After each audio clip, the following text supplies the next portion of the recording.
అందరికీ నమస్తే. Hi friends, ఎలా ఉన్నారు అందరూ? Hope you all are doing better. అయితే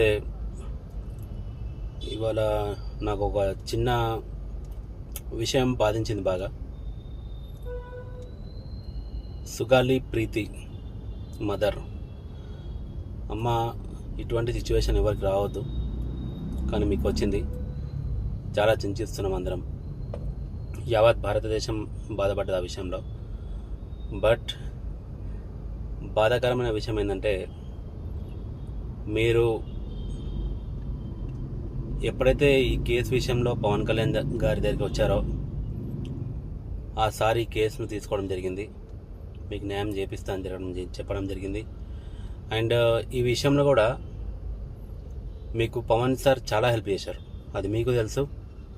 ఆల్మోస్ట్ మీకు ప్రాపర్టీస్ వచ్చాయి, ఆల్మోస్ట్ ₹1,00,00,000 విలువ చేసే ప్రాపర్టీ వచ్చింది.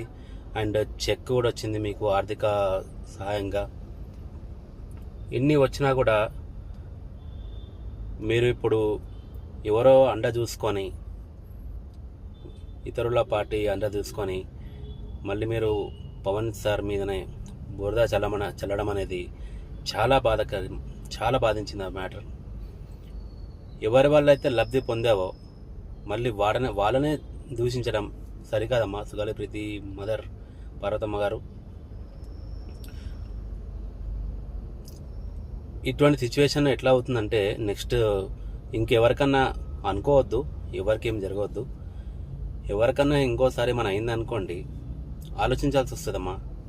మీరు చేస్తున్న ఈ చర్య వల్ల నెక్స్ట్ ఆలోచించాల్సి వస్తుంది, ఎవరికైనా హెల్ప్ చేద్దాం అనుకుంటే.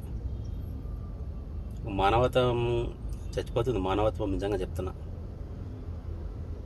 మీరు ఎప్పుడైతే ఇన్సిడెంట్ జరిగినప్పుడు మీరు గత ప్రభుత్వాన్ని గట్టిగా ప్రశ్నించి వాళ్ళతో పోరాడేది ఉండే.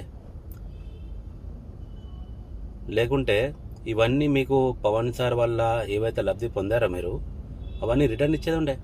రిటర్న్ ఇచ్చేసి మీరు మళ్ళీ ఫైట్ చేసింటే దానికి ఒక వాల్యూ ఉంటుండే అమ్మా.